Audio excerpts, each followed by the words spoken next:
சென்னை அண்ணா பல்கலைக்கழக மாணவி பலாத்கார வழக்கில் கைது செய்யப்பட்ட ஞானசேகரன் மருத்துவமனையில் அனுமதிக்கப்பட்டுள்ளார். போலீஸ் காவலில் இருந்த ஞானசேகரனுக்கு என்ன ஆனது?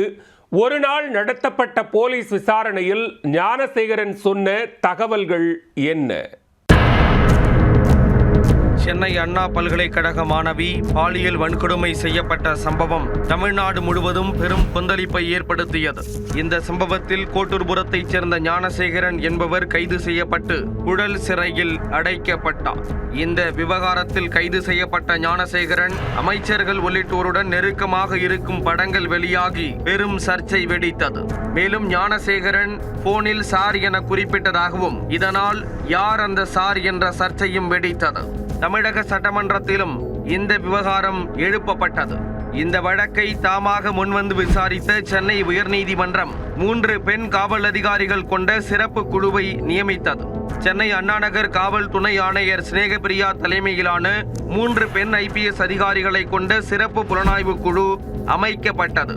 இந்த சிறப்பு புலனாய்வு குழு போலீசார் அண்ணா பல்கலைக்கழக மாணவி பாலியல் வன்கொடுமை வழக்கு தொடர்பாக கோட்டூர்புரம் போலீசாரிடம் இருந்த ஆவணங்களை பெற்று விசாரணையை தொடங்கினர்.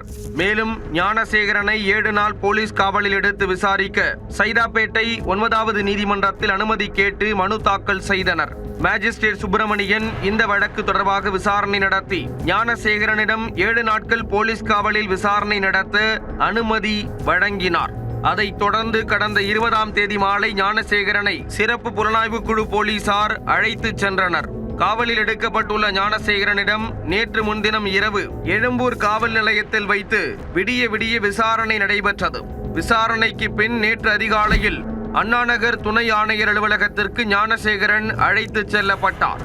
அங்கு அண்ணாநகர் துணை ஆணையர் ஸ்நேகபிரியா தலைமையிலான சிறப்பு புலனாய்வு குழு போலீசார் ஞானசேகரனிடம் விசாரணை நடத்தினர்.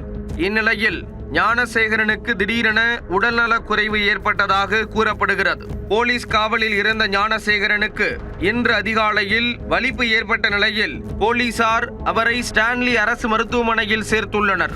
மருத்துவமனையில் போலீஸ் காவலில் ஞானசேகரனுக்கு தீவிர சிகிச்சை அளிக்கப்பட்டு வருகிறது. அண்ணாநகர் காவல் துணை ஆணையர் ஸ்நேகபிரியா ஸ்டான்லி மருத்துவமனைக்கு நேரில் சென்று விசாரணை நடத்தினார். மேலும் ஞானசேகரனுக்கு அளிக்கப்படும் சிகிச்சை குறித்தும் மருத்துவர்களிடம் கேட்டறிந்தார். ஒரு நாள் முழுவதும் போலீஸ் காவலில் ஞானசேகரன் இருந்த நிலையில் மாணவி பாலியல் வன்கொடுமை செய்யப்பட்டது குறித்த ஏராளமான விவரங்கள் போலீசாருக்கு கிடைத்துள்ளன. மருத்துவமனையில் ஞானசேகரனுக்கு சிகிச்சை முடிந்ததும் மீண்டும் அவரிடம் விசாரணை நடத்த போலீசார் முடிவு செய்துள்ளனர்.